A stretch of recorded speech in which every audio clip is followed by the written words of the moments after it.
Right, Shalom, Shalom. First, I'd like to give all praises unto Yahweh, Bahasham Yahawashi, and double honors unto the apostles and elders of Great Millstone, and honors to you brothers out there in the highways and the byways teaching this word in all sincerity and in truth. And I just want to respond to this video by the big homie, the big Uck over there in Vegas. All right, that brother be always doing edifying shows, of course, because he's always bringing out them scriptures, man. So subscribe to this brother's channel, man.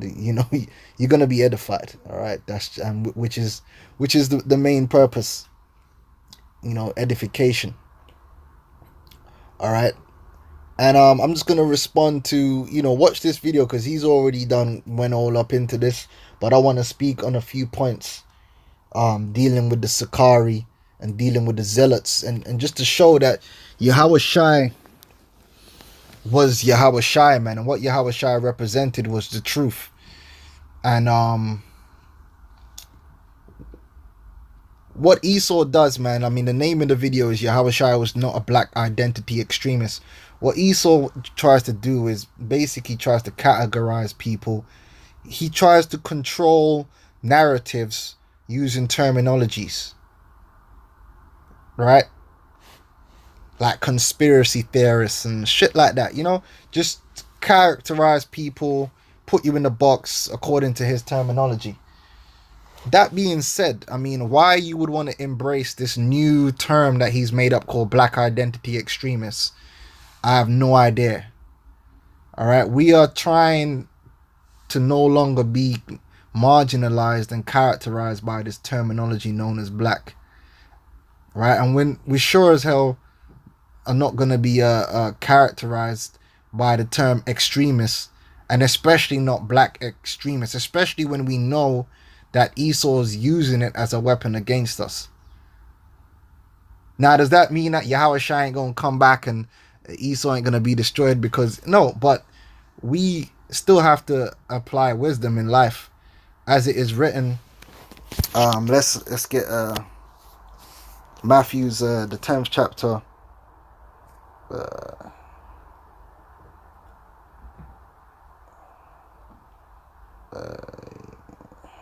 Where is it? It is Matthew's the 10th verse, isn't it? Give me a second. Yeah, it's Matthew 10:16. Behold, I send you forth as sheep in the midst of wolves. Be ye therefore wise as serpents and harmless as doves. What does that mean? That the church, the congregation of the saints, is not terroristic. The purpose of the charge of the church at this moment in time is simply that, to call out. Our charge is simply to give a testimony, to be a witness, to be a testament, give a testimony unto the name of Yahawashi and the hope and the faith which is in Yahawashi, which is why we're sent forth as sheep. Yeah, that's why when you see us, we got books. You know what I'm saying? We're having intellectual discussions, spiritual discussions in the scriptures. If a enemy cometh up to the camp, we first and foremost engage them according to scripture, according to doctrine, because that's what we're about, bringing out the testimony of Yahawashi. All right, we ain't pulling out guns, we ain't pulling out swords, because that's not really what we're here for. That's not what we're set up to do.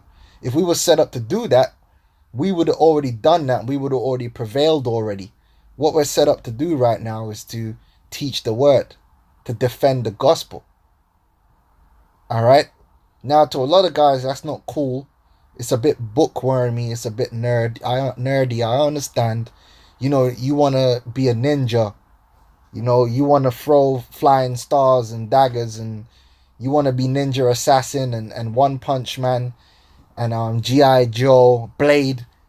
I get it, man. You want to wear all black with the black leather, with the sword, and You know, you're doing, that's, you wanna be Mr. Cool, right? You wanna be the bad boy in the middle of a concrete jungle wearing jungle camouflage and all that. Which fair enough. I wear a little bit of camo now and then. I've had a garment that had a bit of camo on there. You know what I'm saying? Okay, but guys get carried away, man. At the end of the day, you're not a ninja and you're not in the middle of Vietnam with a gun in your hand. Our purpose is really, in terms of physically, it's very peaceful. We're not terroristic, and we're not set up to go out there and pull adulterers out of their houses and chop their heads off, or because we're really not even in the time of judgment like that. Because if that was the case, you probably end up killing a lot of the elect. Right? In fact, you would have been dead before you came into camp if we were just running around and whoever's going off, kill them on sight and all this. We're not madmen, we're not when you know what I'm saying. we just got to teach the word, you know what I'm saying. So let's get Matthew the 28th chapter, and I'm bringing it out for a reason, because guys who are trying to make Yahawashi look like Yahawashi was some kind of fucking Osama bin Laden type or some shit. And then on top of that, I don't care when you're trying to, Esau makes up some new term, and then it's obviously trying to use the term against us, and you trying to embrace it. I mean, goddamn. Now we're not saying that, because you did that mean the whole of Israel is gonna get done away with. We know that no weapon formed against us shall prosper, and the elect are gonna prevail anyway. But come on, bro, you gotta do better than that, man. We're supposed to be a people of intellect, and we ain't trying to play into Esau's hand like that, man. I mean, come on, make the devil work a little bit, Anyway, Matthew 28:19. Go ye therefore and teach all nations. So this is the charge. He didn't say, go ye therefore, sharpen up your swords, make sure you got your endurance training, do your press ups, and then go out there and kill Romans wherever you find them. Fight them wherever you find them. Fight them in the streets, fight them in the bars, fight them in the whorehouses. No, it ain't that, man. It weren't that at all, man. It was literally just go out there and give a testimony of me. All right, and that's what they did.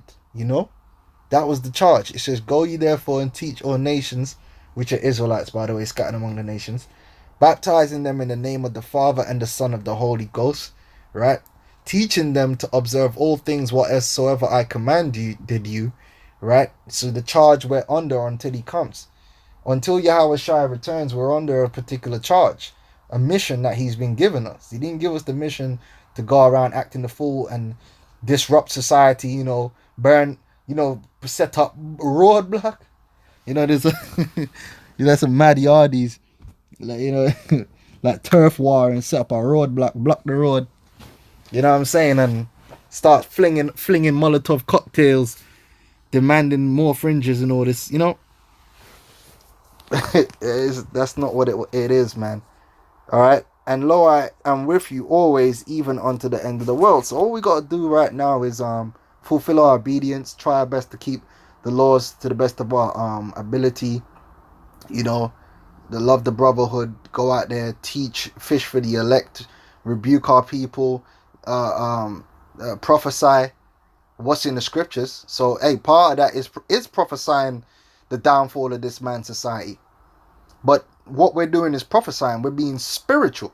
We're not trying to take down the man's society and saying I'm gonna physically go and do this on Tuesday, and I'm gonna burn this building down. And no, we're saying, look, man, for the spirit of power, Yahawashi, this is what the Lord has commanded that is going to take place.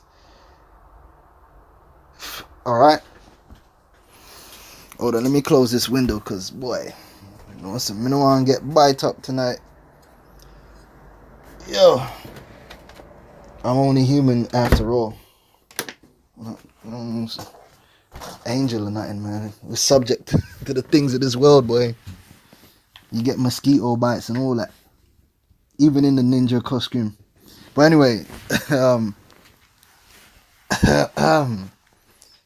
Right. So, you know, the big homie here, from Vegas, he mentioned about the Sakari. First of all, this guy, well, let's play the clip. Nobody should be surprised. This guy, see, like I said, this guy, he, that's his name's Gorilla Hebrew. He, like I said, and I'm not saying this he's not into the books and all.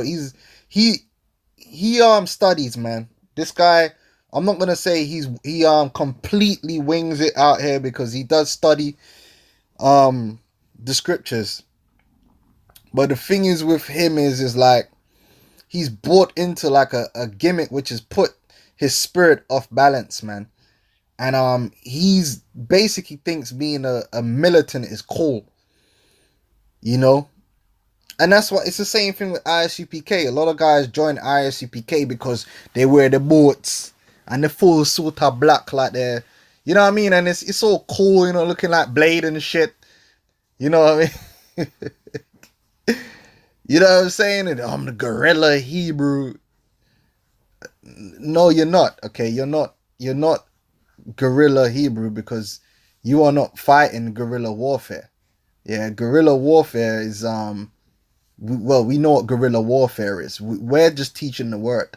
Now, can we use certain terminologies, like the scripture do say we're soldiers for Yahawashi and we got a war, the good warfare? Yeah, but those things have to be taken into context and not blown out of proportion into some kind of gimmick, which, you know, leads it onto something that is not really what it is. So this guy names his camp Sakari. Now, the Sakari were not in agreement with Yahawashi. In fact, the Sakari would have been against Yahawashi. I'll explain why.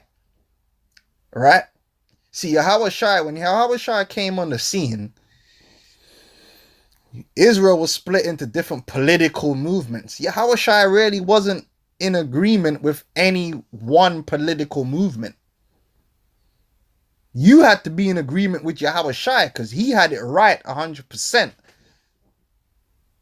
That's why people that were following these different political movements, and some of them left and followed Yahawashi. Yahawashi didn't go and join the fucking zealots, or join the Sakari, or join the Sadducees, or they didn't join nobody. He's Yahawashi. You gotta come join him. And he is the way, and he has the 100% truth. You know what I'm saying?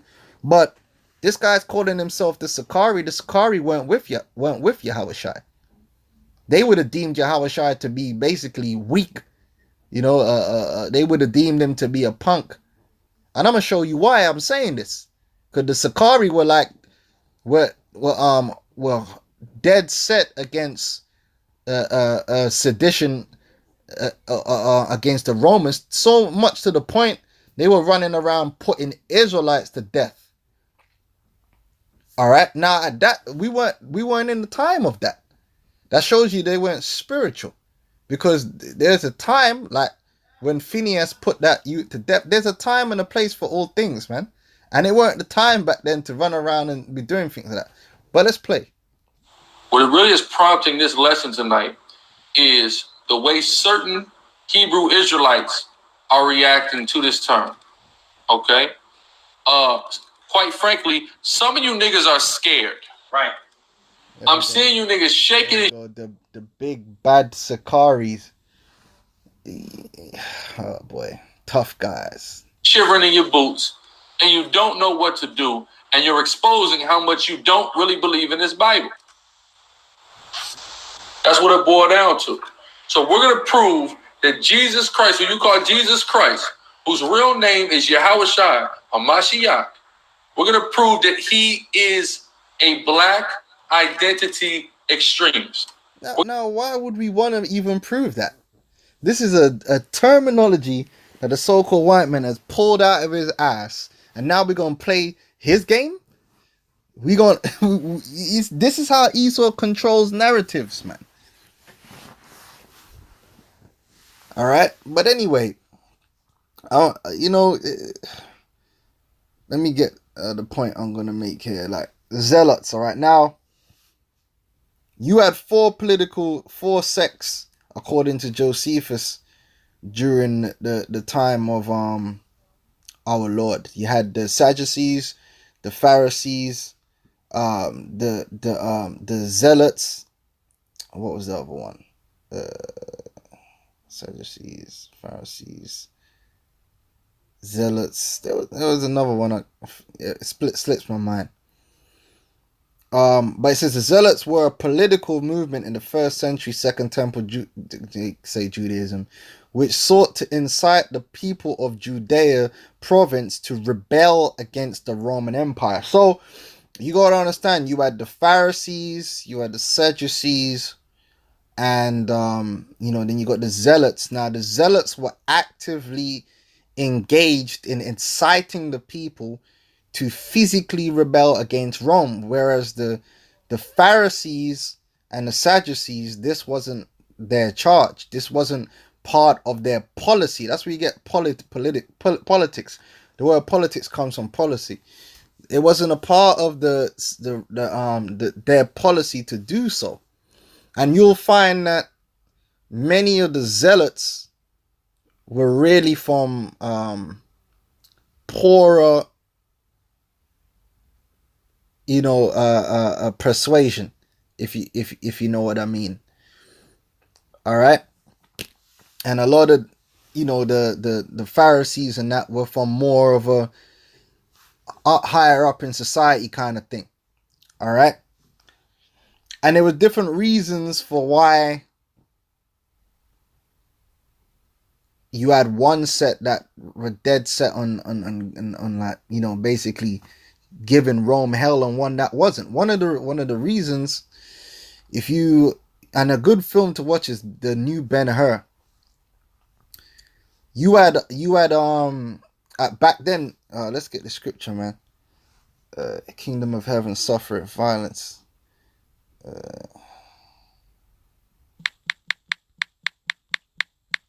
Back then,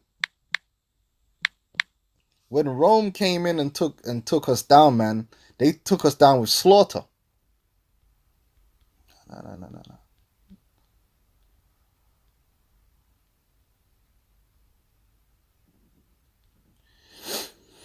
So you had a lot of Israelites who, in living memory, some of them were orphans. Some of them had lost brothers. They'd lost fathers. They'd lost mothers at the hand of the Romans. So a lot of these guys wanted revenge. So they became zealots. Right? Now you had certain people who, for two reasons. One, they might have been living good on the Roman occupation, so they weren't really feeling the sting of Roman oppression as much as others. Or two, they understood that every time they physically came up against Rome, Rome would come and do an even greater slaughter. For instance, let's say there's a small troop of Romans, you jump on them Romans and you kill 10 Romans. The Romans will just send a battalion of soldiers and slaughter a whole village. So their point of view was these little petty acts of rebellion and resistance against the Romans was basically going to cause the Romans to come and just do a great slaughter. And you watch the film, oh man, let's get Matthew thing, and then I'm going to show you the clip in the film. If you watch the film Jude, the new Judah Ben-Hur, they pretty much show that. They show what the zealots were doing, and they show the nobles of Judea and what their viewpoint was at the time. And Yahawashi was in and amongst all of that. All right. Let's get Matthew 11 again. Matthew 11 and 12. And from the days of John the Baptist until now, the kingdom of heaven suffereth violence, and the violent take it by force. The violent was talking about the Romans. All right, so Judea was under Roman oppression. So the zealots, their point of view was, look, we got to get from underneath this oppression by any means necessary, man, by the sword. This viewpoint wasn't shared by everybody. All right, we have to understand that. So let's go back and read about these zealots. Right, so the zealots were a political movement in the 1st century Second Temple Judaism, which sought to incite the people of Judea province to rebel against the Roman Empire and expel it from the Holy Land by force of arms, most notably during the First Jewish-Roman War. Zealotry was the term used by Josephus for a fourth sect or fourth Jewish philosophy during this period. So the zealots were directly responsible for the Roman Jewish wars. And what was it over? Taxation. Now, what did Yahawashi say regarding taxation? Because, like I said, the Pharisees were basically set up to maintain the order underneath the Romans. All right? Their part of their job in this seat of authority they had among Israel was they would basically try and quell and suppress the zealots so the Romans wouldn't come and fuck them up. That's basically, I don't know how, excuse my French, but that's basically what was happening. Which is why when Yahawashi came on the scene, they pretty much looked at Yahawashi like, well, this guy is like some form of zealot. They basically tried to paint Yahawashi as a black identity extremist. They tried to put him in the same bracket as the zealots. But in actual fact, he wasn't. And that's why they had to bring up all those false accusations against him. Because if Yahawashi was a straight up zealot and was straight up telling the people to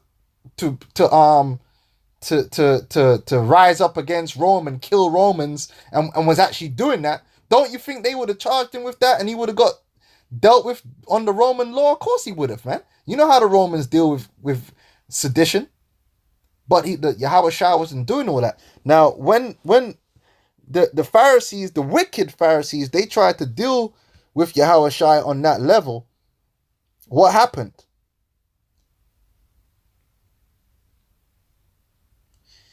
Matthew 22 and 17. So this is them trying to deal with him like a zealot. But you see, Yahawashi messed them up in the spirit because Yahawashi wasn't a zealot. So this kind of messed them up. Now a zealot would have been like, hell no, I ain't paying no fucking taxes. And then they could have got him on that.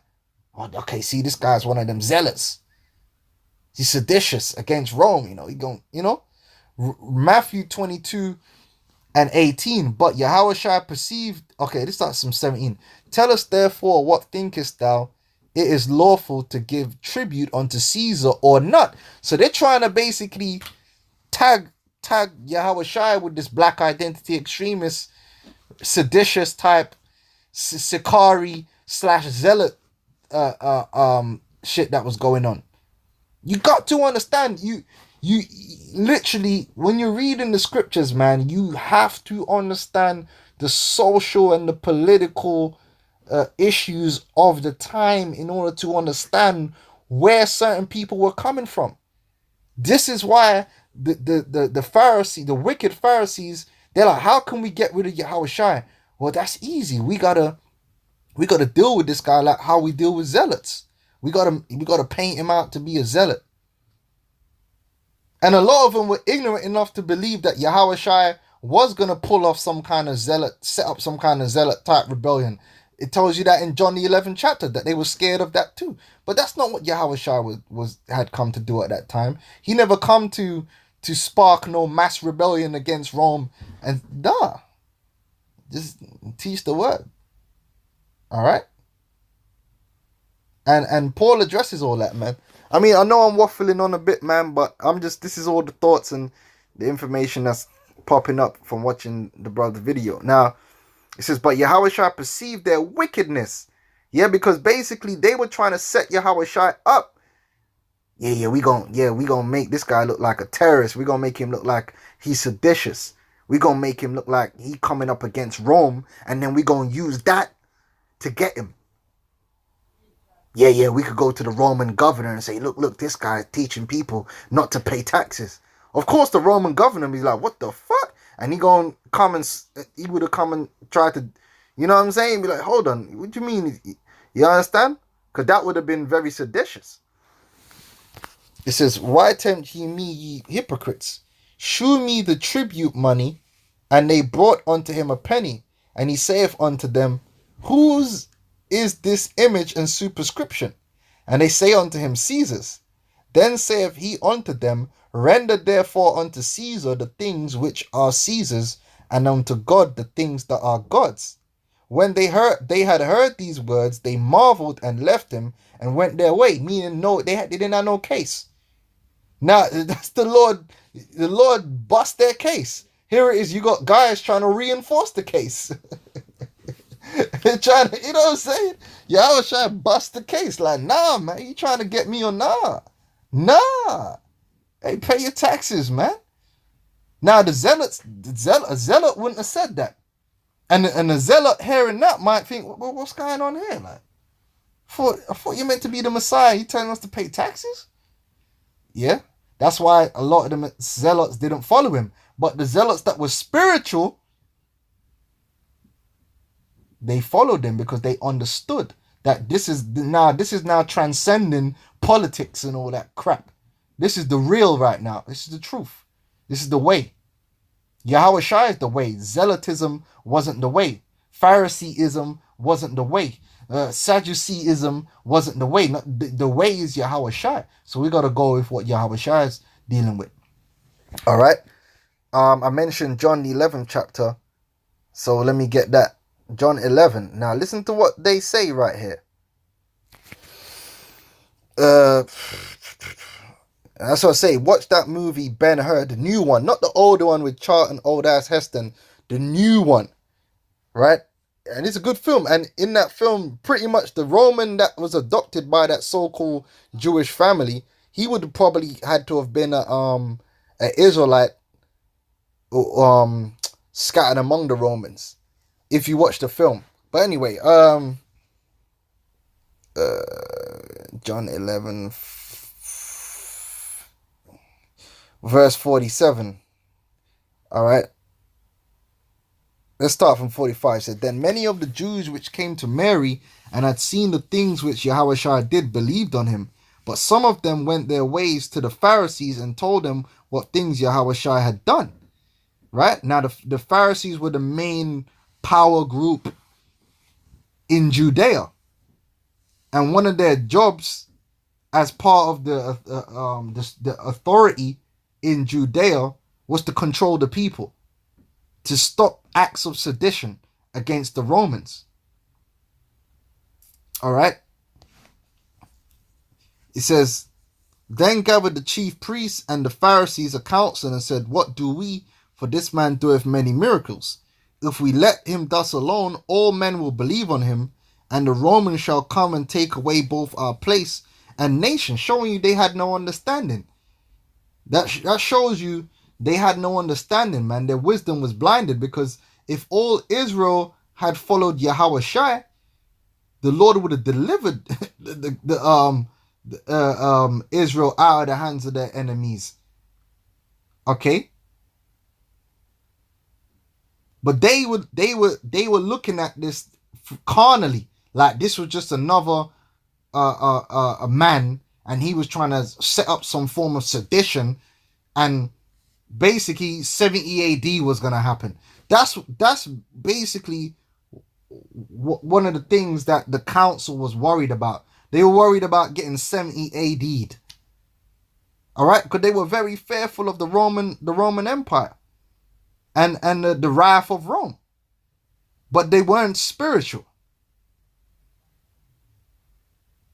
Obviously. Because Yahawashi wasn't just some zealot that was rabble-rousing the people to come. No, that wasn't what Yahawashi was doing, and that wasn't what Yahawashi was preaching. All right? But you got certain guys that's trying to paint Yahawashi out like that, you know. It wasn't that. But let me show you this trailer, man, for this film. Yeah, you got to check this film out. Oh, man. No matter where you're from, this ship is your body. That drum is your heartbeat. And your God is the glory of Rome. Praise Believers!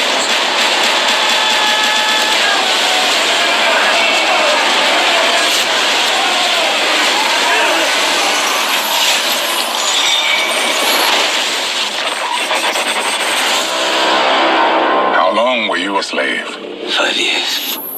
What is your name? Benna. My family was one of the most respected in Jerusalem. Welcome home. Please, I need you to tell me who Home's enemies are. Masala, I won't name names until we were betrayed.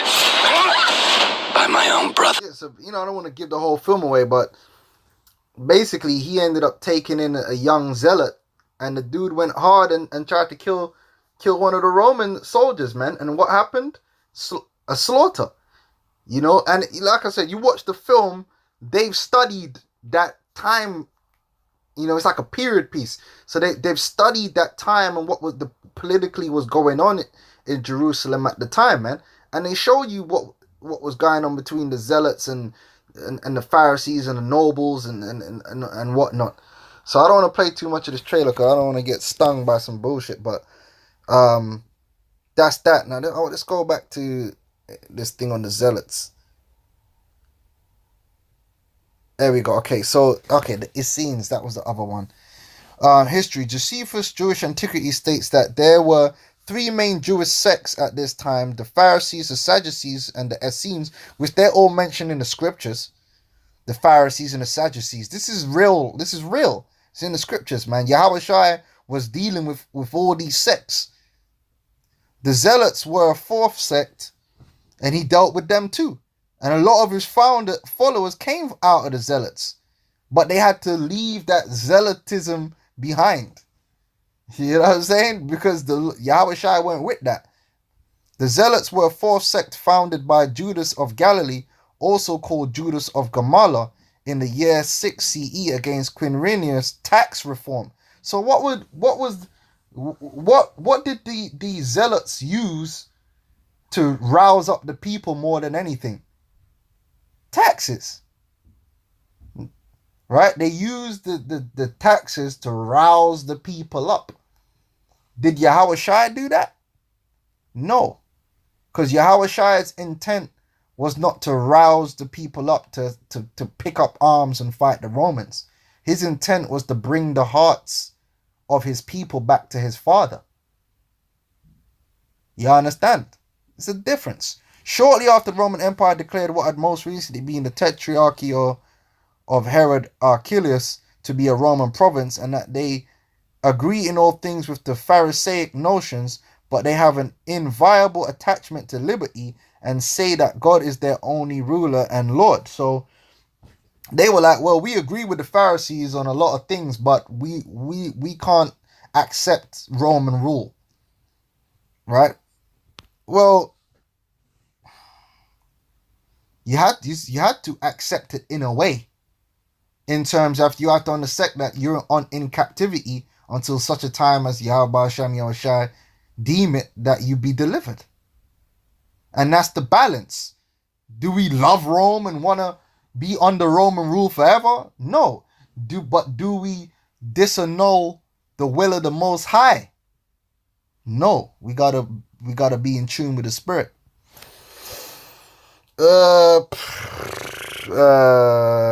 Yeah, it goes to Simon the Zealot. Alright, the Zealots had the leading role in the first Jewish-Roman War, 66 to 73 CE. The Zealots objected to Roman rule and violently sought to eradicate it by generally targeting Romans and Greeks. Another group likely related were the Sicarii, who this guy named himself after, ninja assassins, who raided Assassin's Creed, who raided Jewish habitations and killed Jews they considered apostates and collaborators. So they would have basically considered someone like Paul a collaborator. But Paul was just moving and shaking, man. He had Roman citizenship, man. He got to move and shake. All right? Using the word yet not abusing it. All right? What's wrong with these guys? While also urging Jews to fight Romans and other Jews for the cause. Now, Yahawashi went with that, man. Yahawashi wasn't down with that.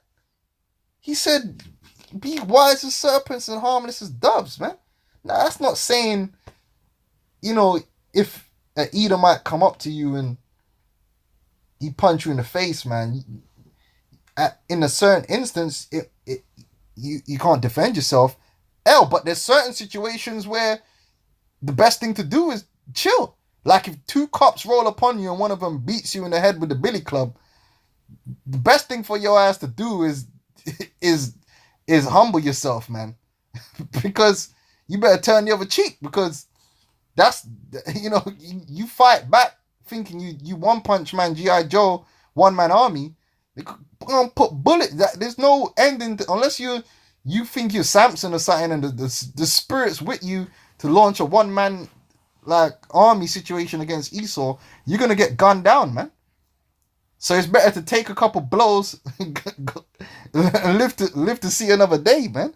That's why you gotta be spiritual. There's certain times where you gotta chill, you gotta turn the other cheek, you gotta humble yourself, man. But then there might be the occasion where you gotta defend yourself, and the emphasis is on defend.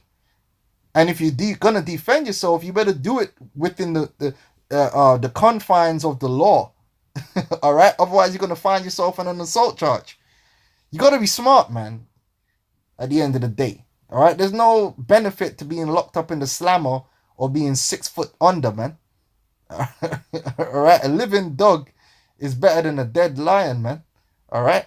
It's just so. That's why you gotta have wisdom, man. You gotta be spiritual out here. All right. Harmless as doves, man. All right. It says, Josephus paints a very bleak picture of their activities as they instituted what he characterized as a murderous reign of terror. All right. So these dudes were terrorists, man. These dudes were terrorists, man. They were what Esau would deem today to be an extremist. We ain't on that shit, man. We're not extremists. We just teach the truth, man. We're not going to be labeled with these labels, man. We just teach the truth. That's it, man. We ain't no extremists. Our views are not extreme. They're just truthful. All right. If anything, their views are extreme. We're not extreme in anything. We're just down the middle, balanced with wisdom and understanding, man. And it is what it is. Okay. The scriptures say what they say. All right. We're neither to the left or to the right. We're straight down the middle. All right. You ain't gonna label us with no crazy labels. All right. A murderous reign of terror prior to the Jewish temple destruction, and this is the man you choose to name your company after. Yo, you guys. I mean, you probably thought it was cool, right? And that's the nature of a child. A novice, a youngin. You look at, oh, that's cool. But when you grow up, man, it's like, it's not all about what's cool. Oh, that's cool. Them guys were like ninja. They were ninjas, man. I want to be like them. I want to be ninja. All right. It says, according to Josephus, the Zealots followed John Giscala, who had fought the Romans in Galilee. And that's another thing. A lot of the Zealots came out of Galilee, man. But Yahawashi and most of the apostles came out of Galilee. But that don't mean they were Zealots, but it just shows you they came from the rough part of town, man. Yahawashi came out the the gets, man. You understand what I'm saying? Surrounded by cutthroats, ninjas and shit. All right, but that weren't what Yahawashi was on, man. And hence, that's why a lot of Galilee didn't follow him too. Escape came to Jerusalem and then inspired the locals to a fanatical position. We're not fanatical, man. We're just normal. We're the normal ones. All right, we're normal. What we teach, our views are really normal. The world is fanatical. The world is abnormal, man. These people are getting tattoos. That's fanatical, man. All right, they're getting tattoos, injecting poison into their bodies. These people are crazy. We're not the crazy ones, all right? That led to the temple's destruction. They succeeded in taking over Jerusalem and held it until 70, when the son of Roman Emperor Vespasian Titus retook the city and destroyed Herod's temple during the destruction of Jerusalem. Now, where was the church at this time? They weren't involved in this crap, because we were never told to be involved in this kind of BS. All right, we're just teaching the word, man. Now, let's get an account. I know I'm rambling on. All right. But, you know, it's a sweet topic. All right. Acts 5 and 37. Well, you know what? Start from 36. For before these days rose up Theudas, boasting himself to be somebody. Now, Theudas would have been a zealot, to whom a number of men, about 400, joined themselves, who was slain. And all as many as obeyed him were scattered and brought to naught. After this man, another zealot, rose up, Judas of Galilee, in the days of the taxing. And this is why they tried to get Yahawashi on a taxing, man. They tried to tie Yahawashi in with these extremists. And drew away much people after him. He also perished, and all, even as many as obeyed him, were dispersed. And now I say unto you, refrain from these men and let them alone. For if the counsel of this work be of men, it will come to naught. All right. But you see, the apostles, they went on that crazy stuff, man. They were just teaching the word and healing people, and you know what I'm saying, pulling out books, you know. Now I want to deal with something that Paul in Romans 13. Now, why do you think Paul had to write in Romans 13, man? Because you always had this zealot element, even going up into Rome. They tried to do, you know, certain things up in Rome, man. This zealot ideal. And that's why Paul had to explain this. Romans 13, let every soul be subject unto the higher powers. For there is no power but of God. The powers that be are ordained of God. Now the zealots wouldn't have been in agreement with this kind of statement, man. Whosoever therefore resisteth the power, resisteth the ordinance of God, and they that resist shall receive to themselves damnation. Now what does it mean to resist? What does it mean? It's talking about to set oneself against, to withstand, resist, oppose, to set one against. All right. Stand against, oppose, resist. It's talking about war. You know, women are war. See if we can get some more to be opposite. All right. Stand against, firm. All right. What Paul's talking about here is sedition. You coming up against the authority of the authorities, man. You running around killing police, killing centurions, being seditious. Whoso therefore resisteth the power, resisteth the ordinance of God, and they that resist shall receive to themselves damnation. For rulers are not a terror to good works, but to the evil. Wilt thou then not be afraid of the power? Do that which is good, and thou shalt have praise of the same. For he is the minister of God to thee for good. But if thou do that which is evil, be afraid. For he beareth not the sword in vain. For he is the minister of God, a revenger to execute wrath upon him that doeth evil. So you going around robbing people and doing crazy shit. Yeah, of course Esau got them cops gonna blow your ass away, man. And a lot of these niggas that get blown away, man. I'm gonna just say it straight, man. A lot of them niggas, they put themselves in a position to get blown away. A lot of them dudes is in that life. They're in the life of drug dealing and shooting other niggas and all. And just happened that day, they might not have had a gun on them or whatever. They got blown away. That's because they were in that. Now, there are cases where, Jake ain't particularly involved in that kind of behavior and get blown away. Hey, it happens. But I'm saying a lot of Jake get blown away because they are low lives, man. All right? Let's just say it straight. That's why they get caught up in them situations. All right? They look the part, they act the part. All right? I'm just keeping it real, man. I'm just keeping it real. A lot of times these dudes got a rap sheet. Rap sheet longer than Deontay Wilder, man. All right? So wherefore ye must needs be subject, not only for wrath, but also for conscience sake. All right? For this cause pay ye tribute also, pay your taxes, for they are God's ministers, attending continually upon this very thing. Render therefore to all their Jews tribute to whom tribute is due, custom to whom custom, fair to whom fair, honor to whom honor. Owe no man anything but to love one another, for he that loveth another hath fulfilled the law. All right, so that's how we operate ourselves, amongst each other.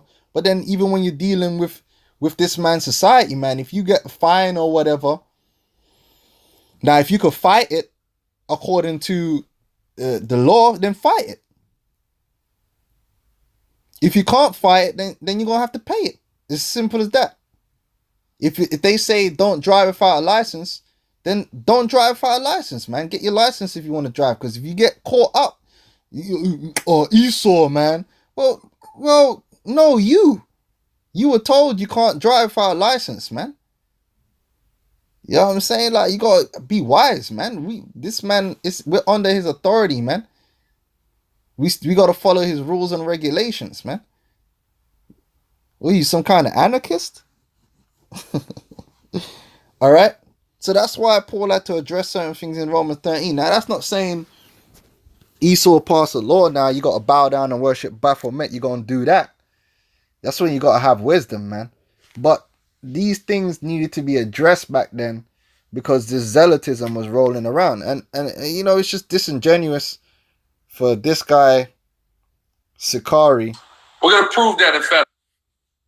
To be, running around trying to, I don't know, trying to even paint Yahawashi to be anything more than what he actually is. He's the king, the deliverer, right? And he wasn't walking around on earth no black. First of all, Yahawashi didn't know nothing about no black identity, period. That hadn't even existed yet. Black identity. I mean, what the hell is that? And Yahawashi wasn't an extremist, man. He was just the king. And he was in the way of truth and purity. And in the kingdom of heaven, you think we're going to be calling ourselves extremists? No, what the fuck, man? We're not extremists. It's just normal. It's the way it's supposed to be. We're not going to no extreme. It's just what it is. All right? It's not extreme at all. It's just what it is. All right, Esau try and make us an extreme, make us look like we're out of the way. No, Esau's the one that's the extremist, really. In extreme wickedness, right? Anyway, I ain't gonna go on for too long, man. So with that, I'm gonna say shalom.